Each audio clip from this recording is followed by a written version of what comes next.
queridos alunos, tudo bem com vocês? Vamos para a nossa última aula, falando, sobre as ordenâncias da igreja, essa aula. Que você esteja aí com o seu coração aberto, sua mente, para tudo que o Espírito Santo, para que Deus irá falar conosco, através dessa aula. Esteja aí também com o seu PDF, acompanhe, escreva no caderno, um caderno aí que você tem, ou propriamente na sua folha aí.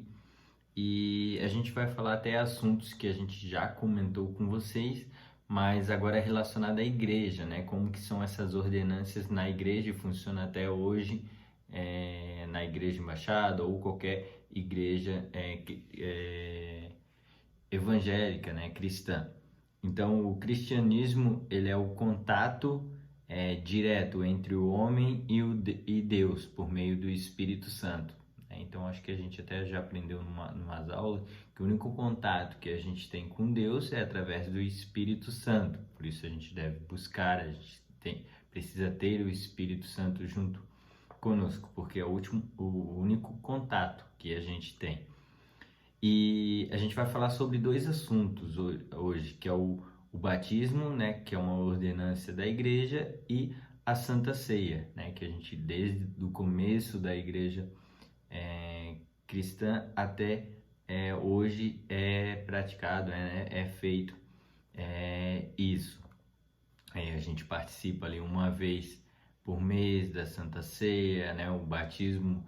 Volta e meia a gente tem batismo na igreja, Por quê? Porque são ordenâncias que estão aí, princípios para a gente ter na nossa caminhada cristã. Então, um deles é o batismo nas águas, que ele significa um começo da vida espiritual, E a ceia do Senhor é uma continuação dessa vida espiritual. O primeiro ele é pelo meio de fé, Eu me batizo porque eu tenho fé em Cristo. O segundo é a comunhão com Cristo.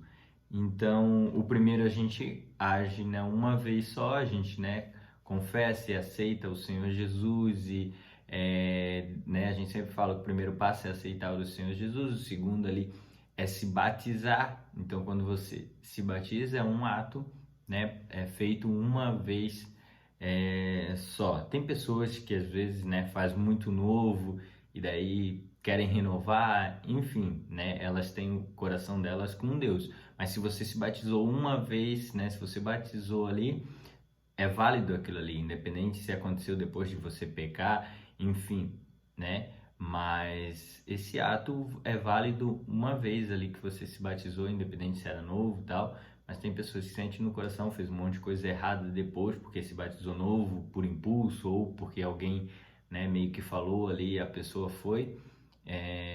Então decide batizar de novo, mas pelo princípio ali, uma vez só é feito isso, Apenas o começo, no começo ali da sua vida espiritual. O segundo é frequentemente, como eu citei, Todo mês ali no primeiro domingo do mês a gente tem a Santa Ceia, porque é uma vida espiritual que deve ser alimentada. Então a gente senta à mesa com o Pai, e pratica ali. Eu vou depois entrar mais no assunto sobre a Santa Ceia. Falando um pouquinho sobre o batismo, o modo de que é o batismo é mergulhar, imergir, ali, mergulhar totalmente ali quando o pastor pega e você se afunda ali nas águas e volta. Lá em Mateus 28, 19 e 20 fala um pouco sobre isso, Portanto, ide e fazei com que todos os povos da terra se tornem discípulos, batizando-os em nome do Pai, do Filho e do Espírito Santo, Então, isso é o começo ali para você se batizar, A gente é purificado das contaminações, E começa uma nova vida. Aquele processo, a gente sempre fala, Morre a velha criatura ali, Morre o velho homem, E nasce uma nova criatura. Então, esse é o objetivo do batismo, Então, você, como eu já até citei, às vezes a pessoa, eu quero primeiro me limpar porque eu tô cheio de pecado e depois eu me batizo. Não, você não vai conseguir, né? Você tem que se batizar, decidir se batizar, e quando você nascer essa nova criatura, esse novo nascimento, você fala, não, agora, né, eu quero viver essa nova vida, agora, né, não vou mais ter pendência aí para esses meus vícios, esses meus pecados, né? E você, junto com o Espírito Santo, ser forte ali. Não vou dizer que você vai conseguir não pecar mais, não, a gente é ser humano, vai acontecer, mas a gente agora tem Cristo ao nosso lado e vai nos ajudar, né? Você vai conseguir ser um pouco, né, mais forte aí para conseguir que isso não tenha mais tanto poder aí sobre a sua vida de repente, né? Se você já caí de novo, Rodrigo, nisso daí, mas você tem que se entregar totalmente ao Senhor Jesus, que daí tudo vai ser diferente, e dar valor, sabe, a essa nova vida. Eu lembro que eu fiz muita coisa errada no meu passado, e quando eu me batizei eu falei, cara, é uma nova oportunidade, eu não posso fazer, né, tudo que eu tinha feito de errado, não posso vacilar de novo, eu tenho que viver essa nova vida, valorizar essa oportunidade, né? Esse princípio que Deus deixou, né, pra gente. Então valorize, sabe, essa nova vida aí, o seu novo nascimento. Ou de repente aconteceu algumas coisas já, Rodrigo. Peça perdão, você já foi batizado, você já é nova criatura. Peça perdão e comece aí, a partir do momento que você pediu perdão para Deus, viver essa nova vida, sabe? Que Deus ele vai te abençoar muito. É um significado simbólico do batismo. É o saber da morte, sepultamento e ressurreição. O batismo, ele jamais, né, ele vai ser desculpa para você pecar, né? O batismo, ele é um motivo para você não pecar. É um motivo para você, né, como eu falei, tenho essa nova vida, eu vou valorizar ela. Em Romanos 6, 1, 4 fala um pouco sobre isso. A fórmula: as pessoas que reconhecem Jesus como seu Senhor e Cristo. Então, Jesus, ele se torna o seu Senhor. Sempre gosto de falar, né, que aceitar o Senhor Jesus como nosso Salvador é fácil, porque você salvo. Mas a gente tem que reconhecer ele e aceitar ele também como nosso Senhor, porque o Espírito Santo, Jesus, ele vai falar, Deus, ele vai falar ao seu coração, né, não faça isso. E, né, se é o seu Senhor, você vai falar, não vou fazer, realmente. Isso vai sair dos meus princípios, então ele não pode ser só o seu Salvador, ele tem que ser o Salvador e Senhor, porque daí você vai obedecer quando o Espírito Santo falar de algo que não é legal na sua vida. Então reconhecer isso, ele como seu Salvador e também o seu Senhor da sua vida. Foram submergidos em comunhão espiritual com a Trindade, né? Em 2 Coríntios 13, 14.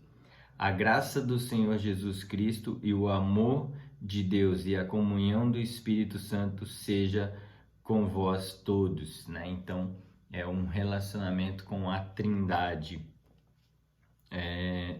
Os recipientes, todos os que foram sinceramente se arrependeram dos seus pecados e professam a fé no Senhor Jesus.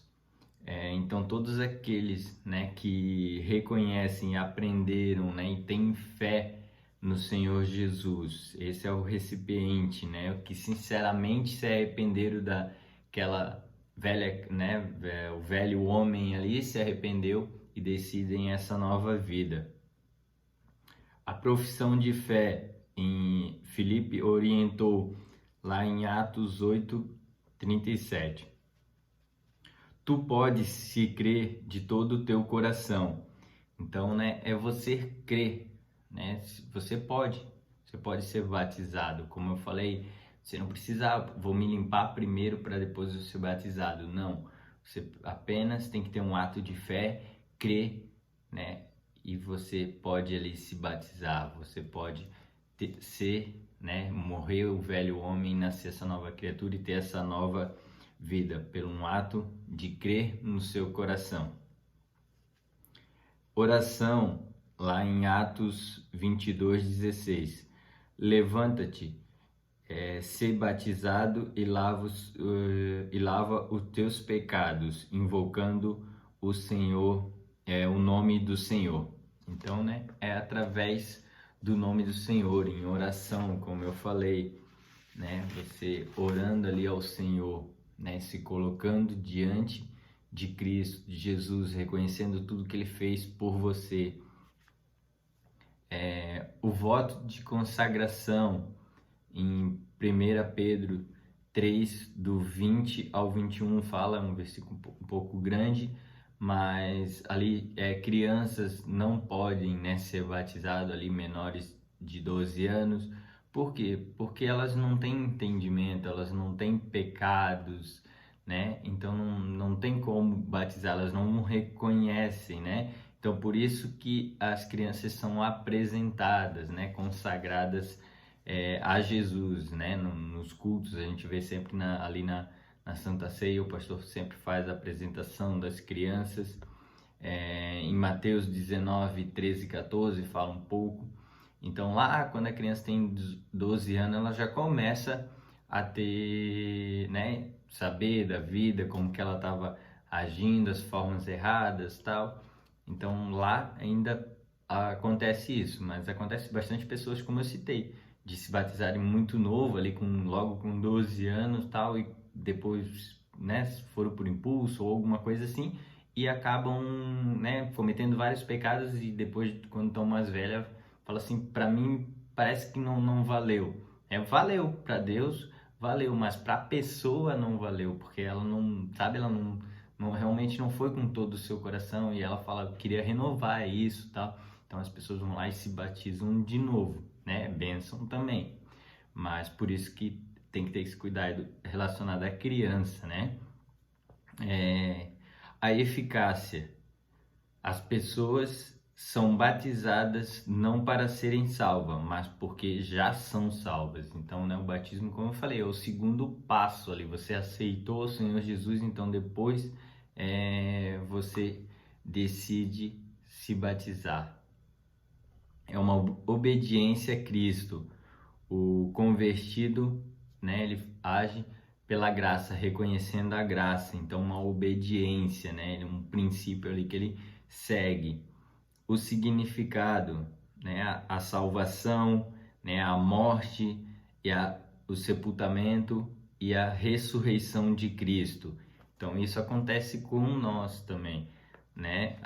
Nós aceitamos o Senhor Jesus, aceitamos a salvação, a gente morre como Cristo, ele morreu na cruz, a gente morre para o velho homem, né? E a gente nasce a nova criatura, como Cristo ali, ele teve a sua ressurreição. Então é o mesmo ato que aconteceu com Cristo, né? Claro que dele foi bem mais doloroso, sofrido, mas porque ele pagou esse preço, hoje pelo batismo a gente tem isso, a gente, né, aceita aceita o Senhor Jesus, depois a gente morre para esse velho homem e nasce a nova criatura, que é a nossa ressurreição. A experiência, né? A gente se identifica espiritualmente com Cristo, né? Então a gente começa a dar os passos que Jesus dava, né? Então a gente começa a ter relacionamento com Deus. A regeneração, os pecados e as contaminações da vida de outra hora são lavados, né? Como eu citei, as coisas do passado foram lavadas, né? Você está livre das acusações que Satanás tenta lançar sobre a sua vida. O testemunho, em Gálatas 3,17, porque todos quantos fostes batizados em Cristo, já vós revestisse de Cristo, né? Então você é um testemunho, você está revestido de Cristo, você vestiu-se do caráter de Cristo, né? Você publicamente veste um uniforme de Cristo, né? Como você trabalha numa empresa, quando alguém te vê na rua com um uniforme, com aquele emblema ali, a pessoa sabe, essa pessoa trabalha nessa tal empresa. E quando você se batiza, é praticamente isso, você se torna testemunho, e ali as pessoas, nos seus atos, em como você se comporta, você, né, sua conduta mostra ali Cristo, né, para as pessoas, ou não, as pessoas vão falar, não vejo Cristo nessa pessoa. Então é um testemunho, por isso a gente também deve cuidar sobre isso. Indo para a ceia, define-se a ceia como uma comunhão, como eu citei bem no início, é uma comunhão, algo que a gente faz frequente, né? O pão e o vinho representados ao Pai em memória do sacrifício de Cristo. A comemoração em Lucas 19:19, fazei isso em memória de mim. Então o próprio Cristo ali fala, né, que esse ato é fazer em memória dele. Os cristãos que congregam para celebrar a ceia do Senhor, é uma celebração. A instrução, né, expõe dois fundamentos do Evangelho: a reencarnação, em João 1,14, que diz: e o Verbo se fez carne e habitou entre nós, né? Então esse ato de encarnação, né? Em João 6,33 fala também, então ele se fez carne, né? Ali através disso. A expiação. O pão e o vinho simbolizam dois resultados: a morte e a separação do corpo e da vida, e a separação da carne e do sangue. Então, o sangue que nos deu vitória, né? O vinho derramado nos diz que é o sangue de Cristo. Então, o pastor sempre comenta até, esse, né, não simboliza, nesse momento ele é o sangue de Cristo. A inspiração. Ao participar do pão e do vinho da ceia, o ato nos recorda e nos assegura que pela fé podemos verdadeiramente receber o Espírito de Cristo e ser reflexo do seu caráter, né? Então a gente, pelo ato de fé, pelo participar da ceia, a gente tem certeza, né, que verdadeiramente a gente recebeu esse Espírito de Cristo, né, que o Espírito Santo está sobre a nossa vida. Segurança. Esse cálice, lá em 1 Coríntios 11:25 diz, né, que esse cálice ele é a nova aliança no meu sangue. Então essa é uma nova aliança que Cristo fez, né? Aqueles os mandamentos, as coisas, né? Jesus ali na cruz, ele pagou tudo e fez uma nova aliança, e a gente celebra Santa Ceia em memória disso, dessa nova aliança. Deus é misericordioso para aqueles que se arrependem. Então todo aquele que se arrepende, né, de tudo que fez, realmente se entrega ao Senhor Jesus, participa da ceia, né, tem as misericórdias de Deus sobre a sua vida. Responsabilidades. Quem deve ser admitido ou excluído da mesa do Senhor? Paulo trata da questão dos que são dignos do sacramento em 1 Coríntios 11:20 ao 34. Você lê, é bem extenso, né? Mas ali Paulo ele não está se referindo à indignidade da pessoa, porque todos nós não somos dignos, né? Mas sim das ações, né? Das ações das pessoas. Sendo assim, por estranho que pareça, é possível que uma pessoa indigna participe dignamente. Em certo sentido, somente aqueles que sinceramente se sente a sua indignidade estão aptos para se aproximar da mesa. Então aqui nós, né,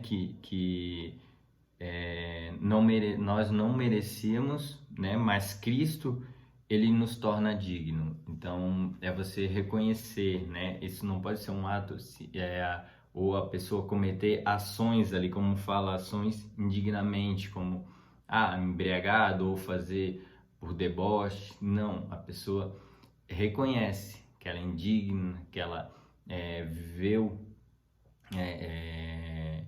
ali momentos da sua vida, pecados, né? E tenha talvez até pecados ainda. Tem um versículo que fala, né, que se você tem algo contra o seu irmão, né, libere perdão sobre ele, depois participe, né, da ceia. Então tudo isso a gente deve cuidar. Então é saber respeitar a ceia, né, o momento da ceia, né, você entender, né, que você não era digno, mas porque Cristo, né, fez algo por você, porque Cristo ele te tornou digno, né, de participar da ceia, de celebrar, de quando você pegar o cálice, você saber que esse é o sangue, né, que ele derramou na cruz por você, o corpo, né, o pão ali que é o corpo dele que foi açoitado, né, por você, para que você tenha vida, para que a salvação chegue, né, até você. Então isso são ordenanças, são, né, princípios da igreja que a gente caminha até hoje. A gente deve fazer isso, né? A gente deve participar disso, né? Se você não é batizado, se batizar, da ceia, participe da ceia, né? Esteja ali todo mês participando, é bênção para a sua vida.